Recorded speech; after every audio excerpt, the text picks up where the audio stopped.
Welcome friends to day 4 of the Bible Journaling eCourse Challenge. Today is going to be our first art day. We're going to focus on hand lettering. Continuing in the fruits of the Spirit, like Angie said yesterday, we're going to focus on love. And probably the best chapter that explains God's love is 1 Corinthians 13. Hand lettering is not just fancy writing or handwriting. It has to do with the whole composure of the draft. It has to do with the whole picture and the final product. You can use fancy letters like calligraphy within hand lettering, but hand lettering is about creating a visual experience. Just this beautiful thing that flows with flourishes and embellishments, and it's more than just writing nicely. So keep that in your head when we go through today. So I want you to turn to 1 Corinthians 13, 4 through 8. We're going to go ahead and read over that and kind of start trying to picture how you might hand letter it. Now, if you're not very familiar with hand lettering, that might be a bit of a stretch. So I'm going to have you do 3 things. Number 1, I want you to go to Angie and my Pinterest board titled, Bible Journaling eCourse Challenge. And that link will be at the bottom of this video. It'll be in the instructions below. And then I want you to, once you've kind of planned out, kind of gotten inspired, I want you to slowly draw out in pencil. You can use a ruler. Make sure you have plenty of eraser. I use it a lot of times.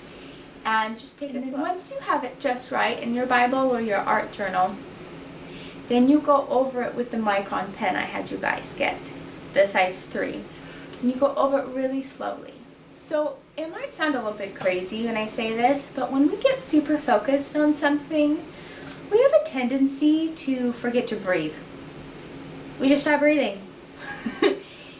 So to combat that, I really want you to focus by going slow and breathing in and out. If you've taken Lama's class, you're not going to go, but just focus on your breathing. Because when you stop breathing, you get really tense, and then you suddenly realize you need to take a deep breath, and you take a deep breath and your hand moves when you breathe in. And then it kind of messes up what you're doing on your page. So if you just need to take a deep breath, you put your pen down, you take a couple of deep breaths, you can walk around the room. But just focus on your breathing. Don't forget to breathe. So here's my example. All I did was use these 3 tools. Well, I guess I really used 4. I'll show you. So I penciled it out first, and then I went over it with Micron pen, and then I erased it with my pencil. And if you give the Micron pen like 2 minutes to dry, it won't smear. Just make sure you know it's dry before you start erasing, because it will smear, but just give it like 2 minutes.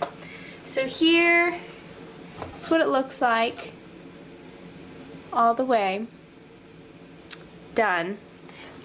It's not perfect. It's not my favorite. I spent a lot of time on it.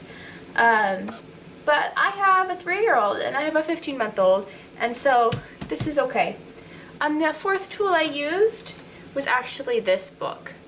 This book has been tremendously helpful for me. Thinking about 1 Corinthians chapter 13 in terms of not Bible journaling, but about you. Think about what aspects of love that you do well. You're kind, or you're very patient. And then I want you to think about what aspects you have areas to improve in.